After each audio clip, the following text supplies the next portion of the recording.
बिंदु संयुक्तं नित्यं ध्यायन्ति योगिनः कामदं मोक्षदं चैव ओंकाराय नमो नमः। पंच परमेश्वरी भगवान की जय। 1008 कुंतुनाथ भगवान की जय। परम पूज्य आचार्य श्री आदि सागर महाराज की जय। आचार्य श्री महावीर कीर्ति महाराज की जय। आचार्य श्री विमल सागर महाराज की जय। आचार्य श्री तपस्वी सम्राट सन्मति सागर महाराज की जय। आचार्य गुरु सुंदर सागर महाराज की जय। अहिंसा में विश्व धर्म की जय। जिनवाणी माता की जय। समस्त संघ की जय। धर्म प्रेमी भव्यात्मा, जिसकी जैसी संगत होती है उसकी वैसी रंगत होती है। संगत और रंगत का घनिष्ठ संबंध है। अगर आम का पीला रंग है तो उसमें आम की जो नीचे गुठली है और आम का वृक्ष है उसकी संगति से ही वह मीठा आम हुआ है। नीम के वृक्ष में कड़वाहट होती है, उसमें वे गुण होते हैं और आम के वृक्ष में मिठास देने के गुण होते हैं। जिसकी जैसी संगत होती है वैसा ही उसका रंग होता है, वैसा ही उसका रूप होता है और वैसा ही उसका विकास हुआ करता है। अगर जल उष्णता अग्नि की संगत कर लेता है तो वह भी गर्म हो जाया करता है। एक जल तो किसमें काम आता है? जब हम मई जून की कड़ी तपन में तपे हुए हैं तो एक गिलास ठंडा पानी वह तपन को शांत करता है।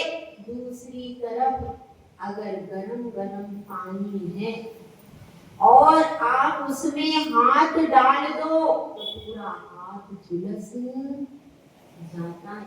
एक तरफ वह शीतल कर रहा है, एक तरफ वह जला रहा है। जब उसने अग्नि की संगति की तो वही पानी जलाने वाला हो गया और जब वह अपने स्वभाव में था, शीतल था, तो करोड़ों कंठों को तृप्त करने का काम भी उस जल में किया है। यह हमको हमेशा ध्यान रखना चाहिए कि हमारी संगति कैसी है, किसके साथ में हम उठ रहे हैं, बैठ रहे हैं, किसके साथ में मोबाइल पर 2 बजे तक बातें कर रहे हैं, किसके साथ में। माता पिता को यह ध्यान रखना चाहिए कि हमारी संतान रात में कहाँ कर रही है, बातें कर रही है। पहले एक ही रूम होता था, एक ही रूम होता था और एक ही मिल जाती थी दरी, उसी पे अपना तकिया लगा लो और सो जाओ। अलग अलग रूम नहीं मिलते थे भैया, मिलते थे क्या? अब अलग रूम हो गया। बेडरूम संस्कृति, पहले रसोई घर संस्कृति थी, अब बेडरूम संस्कृति। सबको बच्चे का बेडरूम अलग और बेटी का बेडरूम अलग, छोटे बालकों का उनका किड्स रूम अलग। उस अलग अलग रूम में दिलों में दूरियां बना दी।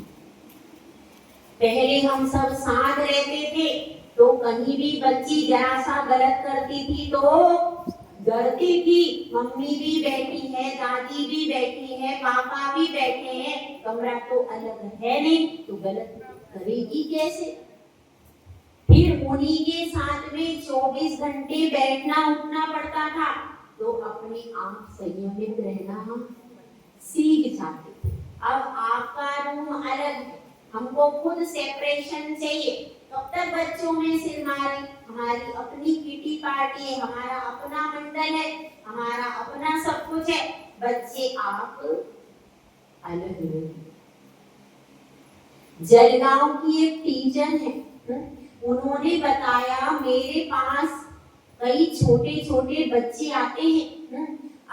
बच्चों को पढ़ाने के बाद कोचिंग में पढ़ाती हूँ, उसके बाद जैसे ही मैं घर भेजने के लिए मम्मियों को फोन करती हूँ, वो बोलती हैं कि हमारे पास अभी बहुत काम है। क्या मैडम आप थोड़ी देर बच्चे को और नहीं संभाल सकती? ये बिल्कुल सत्य घटना आपको बता रही। हम लोग जलगांव गए थे, तब वहां पर एक मैडम ने हमको कि अब उनको बच्चे बोझ लगने लगे। सोचती है बच्चे स्कूल में रहे, कोचिंग में रहे, घर में ना आए, ताकि हमारा जो कार्य है वह निर्बाध गति से चलता है। यह विचार करना चाहिए कि हमारी संगति कैसी होना चाहिए। जिनको हमने जन्म दिया है उनका उत्तरदायित्व, उनके संस्कारों का उत्तरदायित्व किसके ऊपर है? किसके ऊपर? यदि उनको आज संस्कारित नहीं किया, जब आप बीमार हो जाओगे तो आपको क्या पड़ोसी दवाई खिलाने आएगा कि समाज के ठेकेदार खिलाने आएंगे? नहीं कि आपकी एक किटी पार्टी की मित्र मंडली खिलाने आएगी कि वो देखने आ जाएगी? आपका काम आएगा तो खुद का बालक, खुद की बहू की काम आएगी। ध्यान रखना।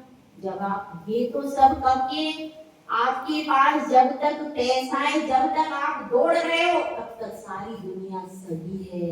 लेकिन जैसे ही आपका दौड़ना बंद हो गया, उसके बाद केवल आपके बेटे, आपके परिवार के लोगों में यदि आपने संस्कार दिया होगा तो ही आपकी सेवा आगे हो पाएगी। ध्यान रखो। और अगर आपने उनको विनय, संस्कार, धर्म नहीं सिखाया तो आपकी अंत समय में सेवा होने वाली है। तो इस तरह से बात अपनी चल रही है संगति के ऊपर। संगति कैसी होना चाहिए, और इसी बात पर मैना सुंदरी अपने पिताजी से कह रही है कि पिताश्री, उसके पिताश्री कह रहे हैं कि मैना सुंदरी पुत्री, तुम हठ मत करो। तुम कह रही हो कि ये सब पुण्य से मिला है, मेरी सत्ता को स्वीकार नहीं करती हो। मैंने तुम्हें सब कुछ दिया है, लेकिन तुम मेरा गुणगान नहीं करती। तुम तो कहती हो पुण्य कर्म के उदय से मिला है, तो अब भी तुम स्वीकार कर लो। और जैसे सुर सुंदरी ने वर के लिए अभीष्ट वर की याचना मुझसे की है, तुम भी मुझसे बोलो कि मुझे ये वर। बड़े लोग जो होते हैं हमेशा प्रार्थनाओं में बड़े खुश होते हैं। महान लोग जो होते हैं, बड़े लोग होते हैं, कोई राजा है और उसके आगे आकर के कोई प्रार्थना करे, याचना करे, तो वह कैसा होता है? उसको मान होता है, खुश होता है। देखो मैं कितना बड़ा हूँ, मेरे आगे ये झुक रहा है, उसको उसमें आनंद आता है। इसी तरह से वह कहता है, लेकिन मैना सुंदरी कहती है पिताश्री, स्वाति नक्षत्र की बूंद जब गर्म तवे पर पड़ती है तो वह नष्ट हो जाया करती है। वही स्वाति नक्षत्र की बूंद यदि सीपी में गिरती है तो वह मोटी बन जाया करती है।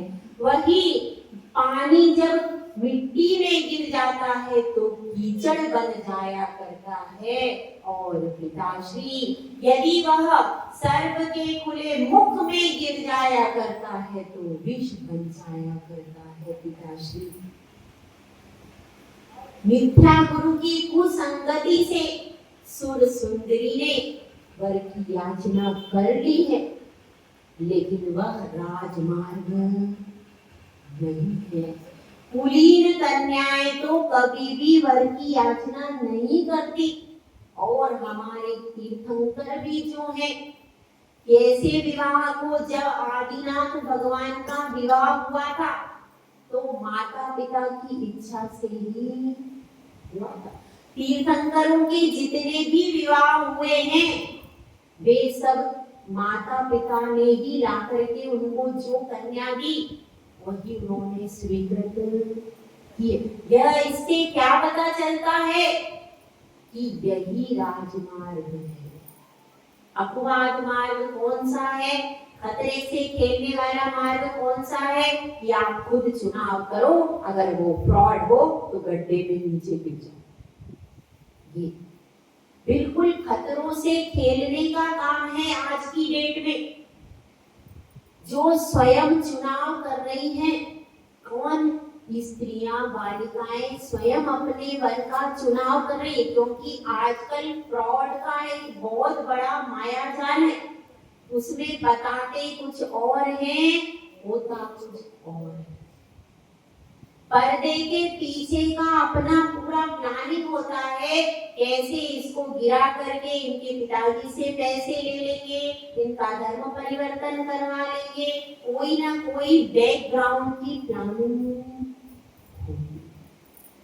तो इस तरह से आज के युग में सबसे ज्यादा सेफ अगर कोई विवाह है तो अरेंज मैरिज। पहले फिर भी ऐसा हो जाता था कि लोग अपनी इच्छा से विवाह करते थे तो वह सक्सेस भी हो जाते थे, लेकिन वर्तमान समय ऐसा खतरनाक चल रहा है कि जिसमें 50% फ्रॉड होता है।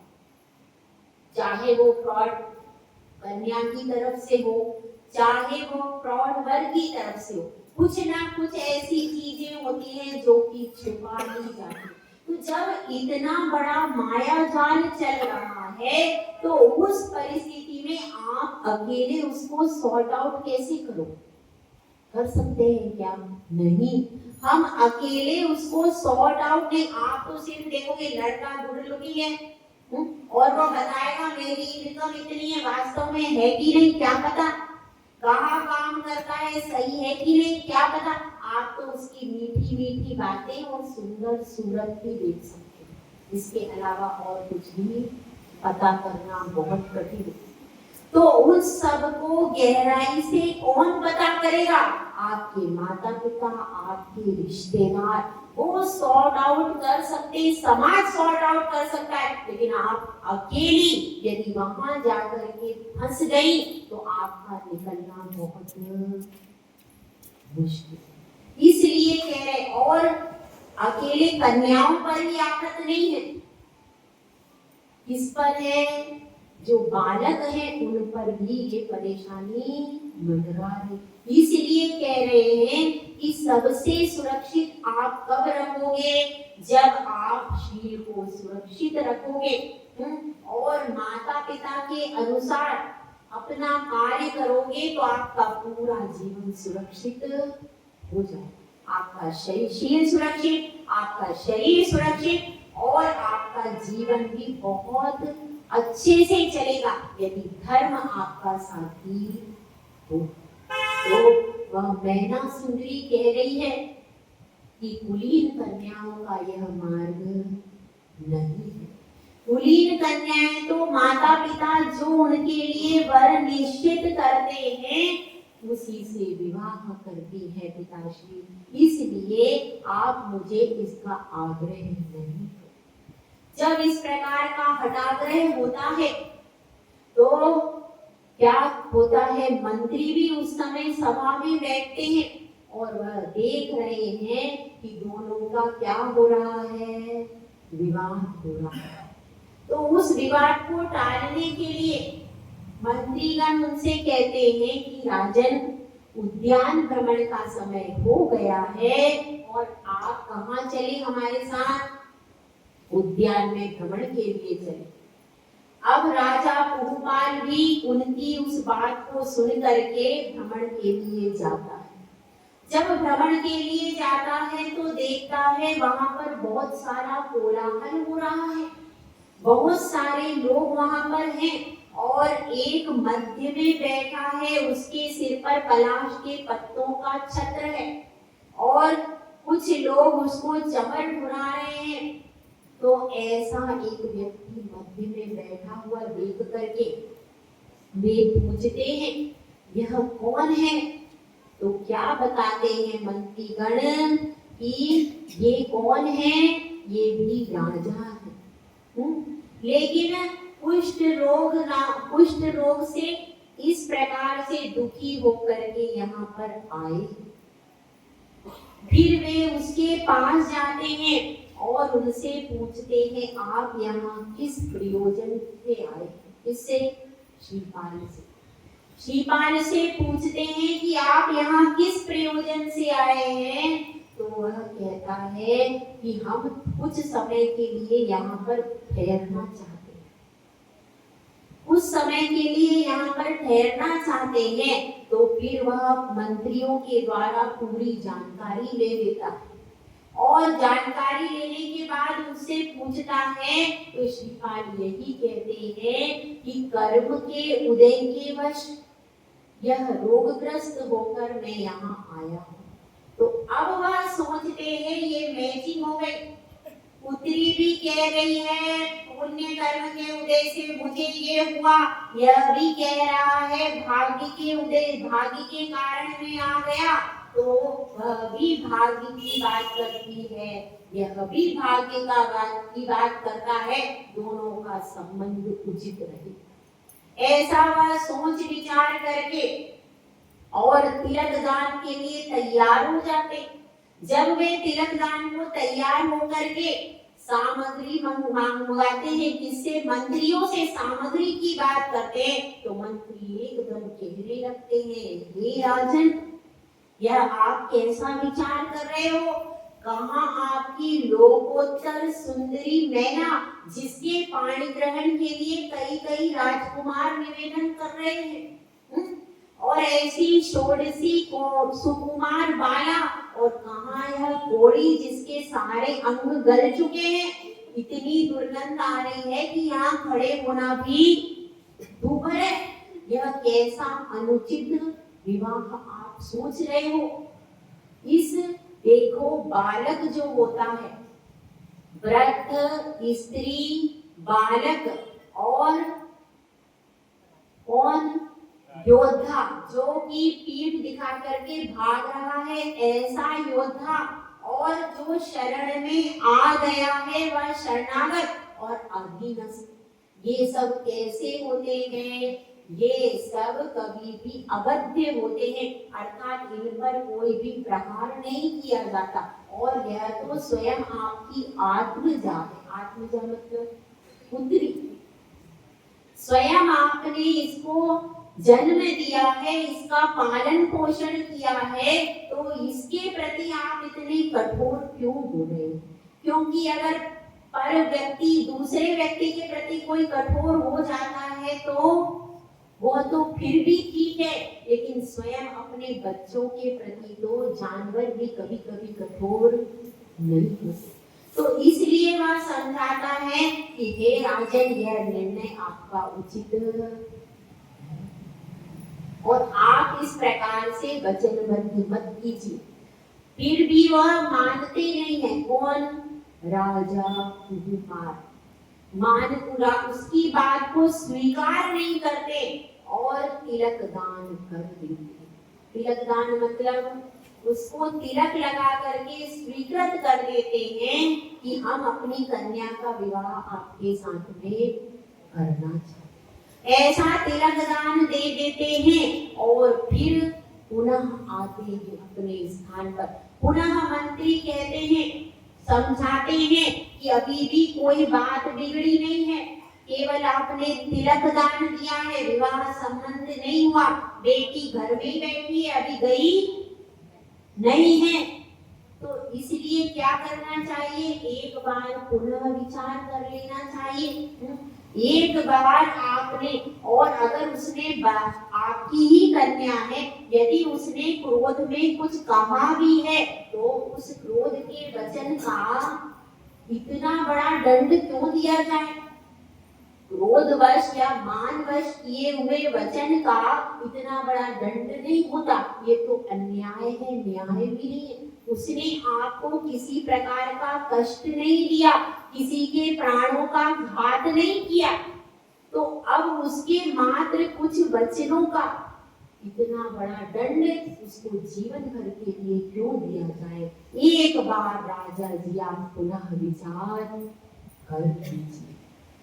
लेकिन राजन कहते हैं कि देखो, मैं राजा के वचन कैसे होते हैं, राजा के वचन एक बार किसी को वचन दे देता है तो दूसरी बार उन वचनों से फिरता नहीं है।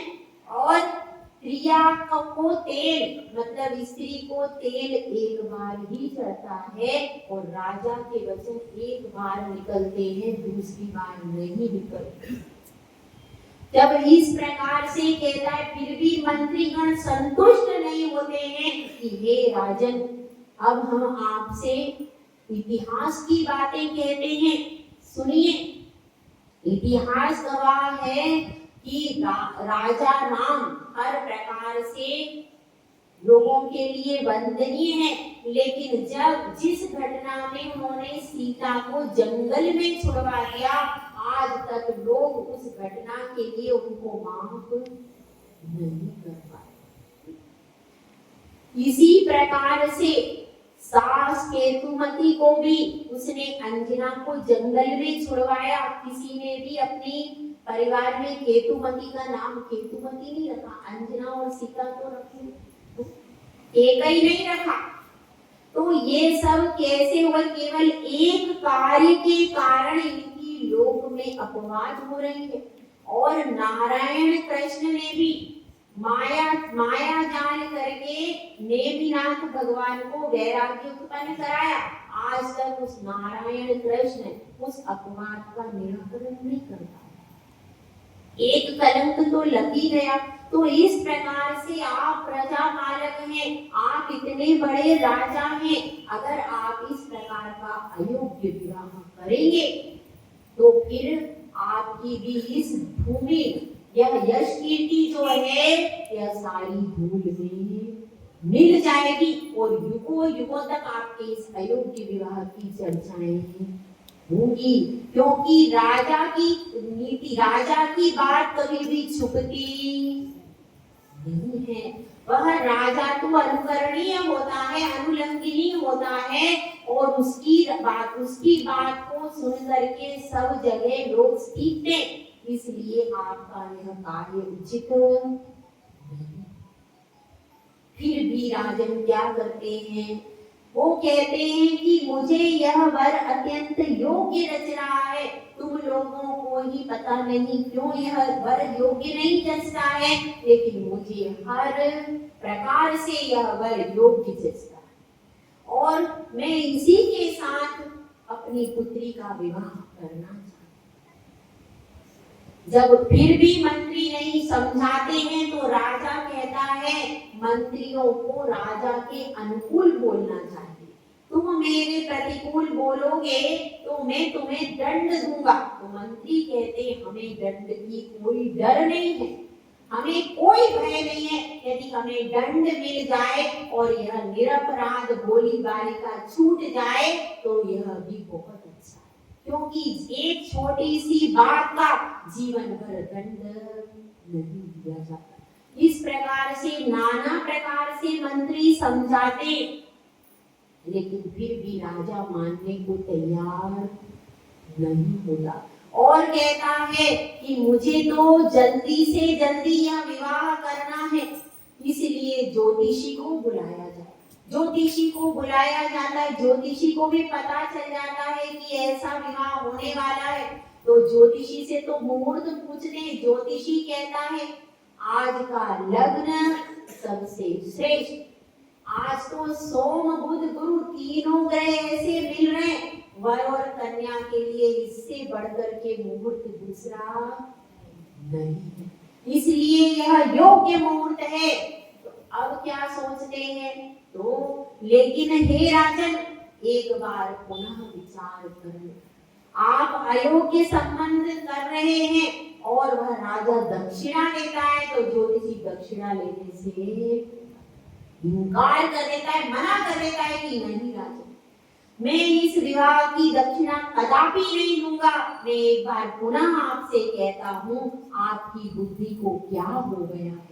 आप तो इतने ज्ञानी हैं, इतने विवेकी हैं, आपको आज क्या हो गया है कि आप ना मंत्री की सुन रहे, आप ना ज्योतिषी की सुन रहे, आप ना पुरोहित की सुन रहे। मुझे तो लगता है यह कन्या का भाग्य ही पूरा है।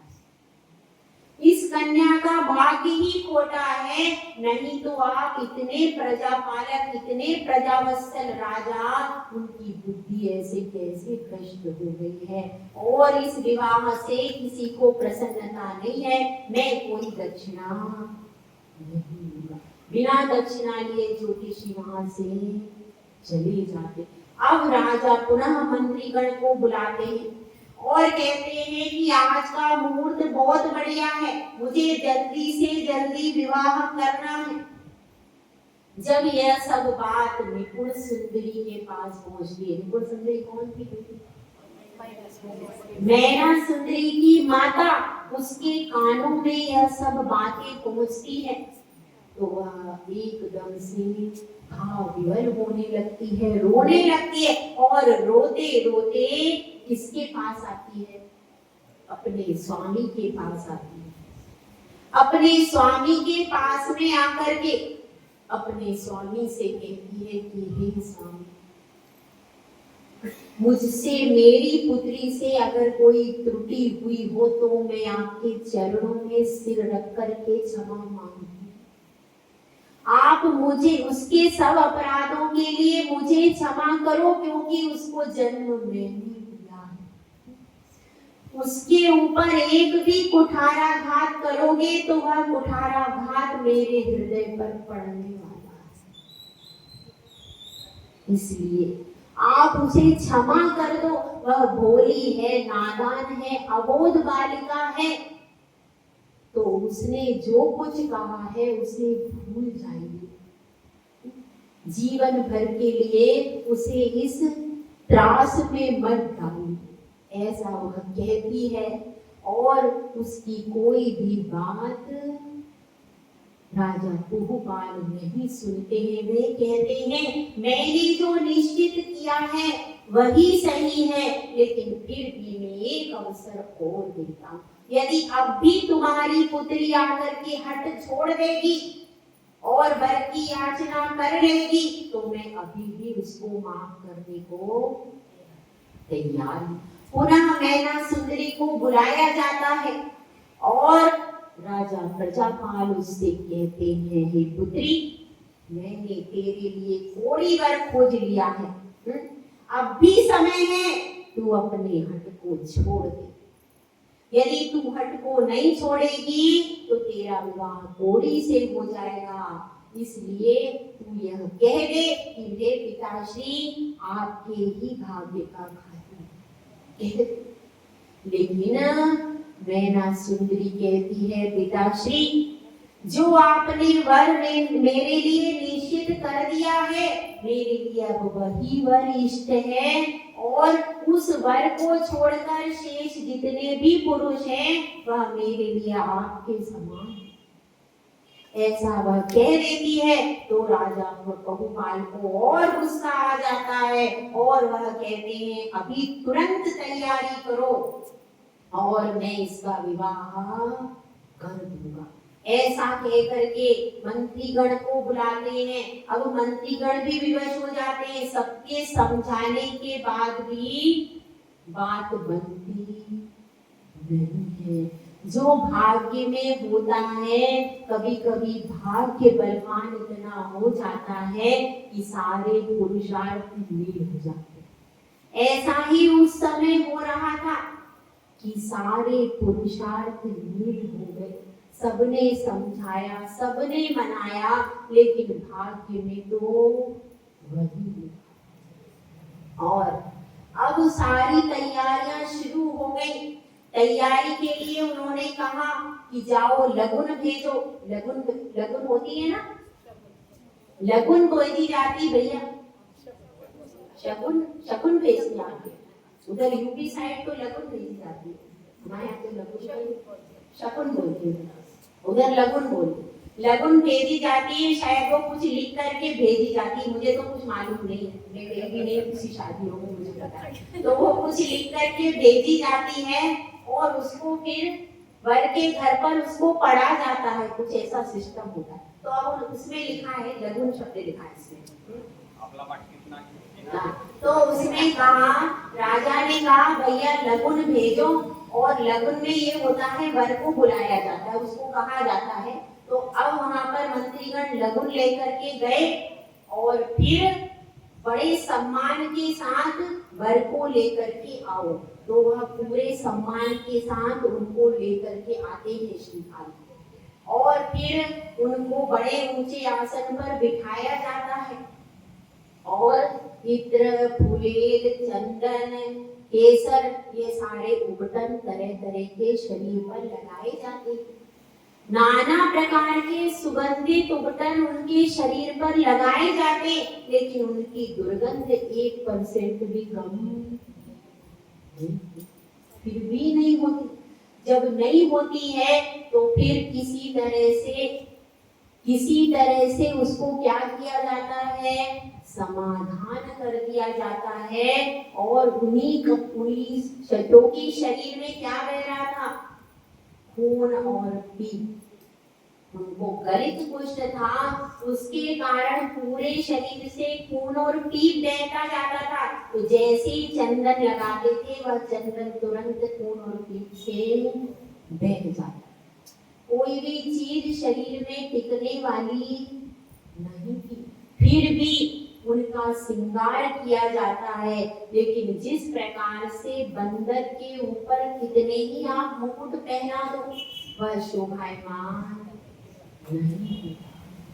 और इनका बहुत श्रृंगार करके इनको हर प्रकार से अच्छे मुकुट, क्योंकि राजा के दरबार में क्या कमी थी, अच्छे से अच्छे वस्त्राभूषण सब कुछ सुसज्जित किया जाता है। इधर इनका श्रृंगार चल रहा था, उधर अंतःपुर में मैना का श्रृंगार भी चल रहा था। वह तो पहले ही मदन सुंदरी थी, पहले ही सर्वांग सुंदरी थी, और ऊपर से उसको सजाया जा रहा था तो उसकी तो शोभा दुगनी चौगनी बढ़ गई। आप भी क्या करते हो, अपने चेहरे को सजाने के लिए सबसे पहले लक्स दियो, पहले क्या करते हो, सबसे पहले साबुन लगाते हो, ठीक है, साबुन से चेहरा साफ करते हो, ठीक है। उससे क्या होता है, उसका जो नेचुरल ऑयल आपकी बॉडी का है वो क्या हो जाता है, पूरा खत्म हो जाता है, ठीक है। अब आपका चेहरा ड्राई हो गया, अब आप क्या करोगे, अब आप क्रीम लाते हो, फिर आप क्रीम लगाते हो, फिर वह क्रीम लगाते हो, पैसा खर्चा हुआ। साबुन कितने का आता है भैया, 100 रुपए का आता, 50 का आता, 50 रुपए का साबुन, हिसाब लगा लेना। उसके बाद क्रीम कितने की आती है, 100 रुपए की क्रीम हो गई, ठीक है। पाउडर भी हो सकता है क्रीम, वो क्रीम पाउडर है। अब क्रीम पाउडर लगा के आप बाहर निकले, क्या हुआ, धूल जम गई और क्या हो गया, मुहासे हो गए। अब क्या करें, अब भैया फेस वॉश लाओ। अब फेस वॉश लाते हैं तो अब फेस वॉश कितने की आती है, हाँ, हमारे समय में तो चलती नहीं थी, हमें तो 18 साल हो गए, अब चल रही। तो अब वो फेस वॉश लाते, फेस वॉश से क्या होता है, फिर चेहरा साफ करते हैं। अब क्या हुआ, कितने रुपए का खर्चा हो गया भाई, 200 रुपए का खर्चा हो गया। अब उस फेस वॉश के बाद भी स्किन तो ग्लो ही नहीं कर रही, तो ग्लो के लिए फेशियल करवाते, फिर ब्यूटी पार्लर जाते, फिर वह क्रीम लगाते, उससे रोम छिद्र और जैसे बंद हो जाते हैं और नेचुरल स्किन पूरी खराब हो जाती। क्या मतलब निकला, इससे कुछ नहीं लगाते। और आप देख लो, आप इतना सब करने के बाद भी जो आपकी 50 साल की अम्मा है उसकी स्किन आपसे ज्यादा ग्लो, आप इतना सब खर्चा करने के बाद भी ग्लोइंग नहीं मिलती, और उनकी अपने आप ही नेचुरल ग्लो। इसलिए स्किन पर कुछ मत लगाओ तो स्किन एकदम ग्लो करती है, नेचुरलिटी है। तो अब वह तो स्वाभाविक रूप से सुंदर थी, और ऊपर से उसको उबटन, क्योंकि पहले प्राकृतिक ही चीजें लगाते थे, प्राकृतिक उबटन से आभूषणों से सजाया गया, तो वो तो दुगनी चौगनी सुंदर, और इसका तो रूप और विकृत। तो यह अजीब सी जोड़ी देखी, जैसे ही वो मंडप की ओर आए सब लोग रोने। इधर वो मेहंदी लगा रही थी और मेहंदी लगाते लगाते क्या हो रही है, आंसू पोंछ रही। बंधनवार जो बंध रहे हैं वो स्त्रियां रो रही हैं, जो रंगोली हो रही है उसमें आंसू की बूंदें पड़ रही हैं। हर व्यक्ति वहां पर राजमहल में रो रहा है। ये कैसा उत्सव हो रहा है, सबको रोना आ रहा है, सब रो रहे हैं। माँ तो विक्षिप्त सी पड़ी है, उसकी बहन भी बड़ी दुखी है। सब तरफ से कैसा माहौल हो रहा है, लेकिन नैना बिल्कुल शांत है, बिल्कुल शांत है। उसके मन में कोई विकल्प नहीं है। और फिर लाया जाता है कहाँ पर, जो विवाह का मंडप होता है उस पर दोनों को बिठाया जाता है। ठीक है, अपन कल क्या देंगे, ठीक है। अब दोनों को बिठा दिया है और हर आंख आज रो रही है, लेकिन नैना बिल्कुल शांत बैठी है। उसे अपने भाग्य पर भरोसा है कि मुझमें इतनी ताकत है कि अपना भाग्य मैं बदल दूं। जिसको अपने ऊपर विश्वास हो वह कभी भी भाग्य से हारता नहीं है। उसको अपनी भक्ति पर, अपनी शक्ति पे भरोसा था, इसलिए वह बिल्कुल शांत है। और ऐसा उत्सव देख करके नगरवासी सब निंदा कर रहे हैं राजा की, कि राजा ने अयोग्य कार्य किया है।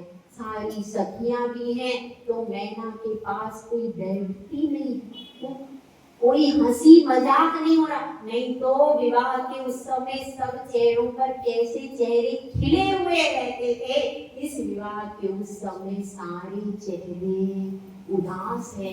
हर आंख में है, हर दिल में एक करुणा बह रही है कि कैसे ये सहेगी यह नाजुक सी कली, और कहाँ ये कैक्टस का पौधा, कैसे ये सहेगी, कैसे ये रहेगी। अभी यह जो दुर्गंध आ रही है, हम लोग यहाँ पर बैठ भी नहीं पा रहे, और ये कैसे रहेगी, कैसे सहेगी, यह सारे प्रश्न सबके मन में उछल रहे हैं। और राजा पूर्वपाल को तो बहुत जल्दी हो रही है। अब वह कहते हैं पुरोहित से, जल्दी जल्दी फेरे करवा दो, जल्दी जल्दी उसके फेरे करवा दो। मुझे लग रहा है इस विवाह में बहुत बाधा आने वाली है, इसलिए जल्दी से फेरे करवा दो। और फेरे करवा दिए गए, उसका विवाह हो गया। इधर श्रीपाल के मन में हर्ष है कि देखो मेरा भाग्य, मैं थोड़ी हूँ, मेरे अंग गल गए हैं, मुझ में कोई शक्ति नहीं है, और इस अवस्था में भी मुझे लोकोत्तर सुंदरी पत्नी मिल रही है। ये सौभाग्य नहीं तो क्या, जिसमें कोई साधारण कन्या जो कि बिल्कुल बदसूरत हो वह भी देने के लिए तैयार नहीं होगा। उस अवस्था में लोकोत्तर सुंदरी एक राजकन्या का पाणी ग्रहण करने के लिए स्वयं उसका पिता तैयार है, ये मेरा भाग्य। तो इस तरह से वह तो प्रसन्न था, पर अंदर अंदर दुखी भी हो रहा था कि मैं इसके साथ मेरा वरण तो हो रहा है, लेकिन मैं इसके लिए क्या सुख दे पाऊंगा। यह सब नाना प्रकार की आशंकाएं भी उसके दिमाग में उत्पन्न हो रही थी। विवाह संपन्न हो गया। अब विवाह संपन्न होने के बाद एक घड़ी आती है। कौन सी घड़ी आती भाई? विदाई की घड़ी आ गई। अब विदाई की घड़ी में सब लोग क्या सोच रहे हैं? सब लोग शांत बैठे हैं, और नैना सुंदरी किसके पास आती है? सबसे पहले बाबुल की दुआएं लेती जाए, तो बाबुल के पास आती है। अब क्योंकि सब कार्य हो गया, उसके कर्म का उदय उतना ही था। अब पूर्वपाल राजा को लगेगा, अरे मैंने क्या किया, अब वह पश्चाताप कर रहे हैं, अंदर अंदर पश्चाताप की अग्नि से जल रहे हैं। कहते हैं बेटी मुझे क्षमा करो, मैंने तेरे साथ अच्छा नहीं किया, पता नहीं मुझे क्या हो गया था, कैसे मैंने तुझे इस विवाह संबंध से बांध दिया। लेकिन मैना कहती है पिताश्री आपने कुछ गलत नहीं किया, जो मेरे भाग्य में था वही हुआ है, आपने कुछ भी नहीं किया। जब वह इस तरह से कह देती है तो माता भी उसकी आ जाती है। अभी तक तो वो अंदर ही थी, उसने कोई उत्सव नहीं देखा, मगर जब विदाई की घड़ी आ जाती है तो वह बेटी के गले लग करके रोने लगती है। और जो बहन होती है उसकी सुर सुंदरी वह भी आ जाती है और बहन उससे कुछ कहती है। वो सुनिए कि उसकी बहन क्या कहती है। हाँ री मैना पिता दियो रे दुख भार रे। तो मैना उत्तर देती नहीं नहीं री बेना कर्म दियो रे दुख भार रे। फिर वह कहती है हाँ री मैना कोड़ी मिलो रे भर तार रे। नहीं री बेना चंद्रे वदने मन हार रे। उसकी बहन कहती है कि अरे तुझे कोड़ी पति मिला है। तो वह कहती है क्या, यह तो चंद्रमा के समान मनहर है, मेरे लिए वही पति इष्ट है। तो अब फिर से उसकी बहन कहती है नहीं रे मैना कैसे सहोगी दुख भार रे। नहीं रे बेनिया समता रखूंगी सुख कार रे। हाँ रे मैना फिर ना मिलोगी करूं प्यार रे। नहीं रे बेनिया जीव तो मिलूं हर बार रे। इस तरह से उसकी बहन उससे कहती है और माता भी कहती है कि मैं कोड़ी पति तुझे मिला है। लेकिन मैना कहती है कि हे माता हे पिता आप बार बार उन्हें कोड़ी कहते हो, ये मुझे अच्छा नहीं लगता, मुझे अच्छा नहीं लगता। आप वो मेरे स्वामी हैं, इसलिए वे मेरे लिए चंद्रमा के समान सुंदर हैं, मनहर हैं। उनके लिए कोई शब्द अब मैं सुनना बर्दाश्त नहीं कर सकती। जब वह ऐसा कहती है और बहन भी कहती है, माँ भी कहती है, दोनों बहुत रोती हैं। और वह कहती है माता तुम भी पश्चाताप मत करो, बहन तुम भी पश्चाताप न मत करो। अब किसी प्रकार का पश्चाताप करना व्यर्थ है। अब मैं जाकर इन क्षणों को गंवाना नहीं चाहती हूँ। मुझे पति की सेवा करने का सौभाग्य मिला है, मैं उस सौभाग्य का एक क्षण भी नष्ट नहीं करना चाहती। ऐसा वह कहती है और फिर उसकी विदाई हो जाती। विदाई के समय पर अब तक तो वो विदाई नहीं रही। विदाई के समय पर माता कहती है कि तुम जा रही हो, लेकिन देखो अब उस घर में जब जाओगी तो क्या करना, उनके माता पिता को अपने माता पिता समझना। अब इस घर से जा रही हो लेकिन वह घर ही तुम्हारा है, क्योंकि तिया तेल चढ़े ना दूजी बार, स्त्री को दूसरा विवाह नहीं होता है। इसलिए अब राजा क्या करता है, बहुत सारे बहुमूल्य उपहार और क्या करता है, 700 कोड़ियों के लिए वहां पर बहुत सारे भवन बनवाता है। इसको बहुत सुंदर सतखंडा महल देता है। किसको, श्रीपाल को।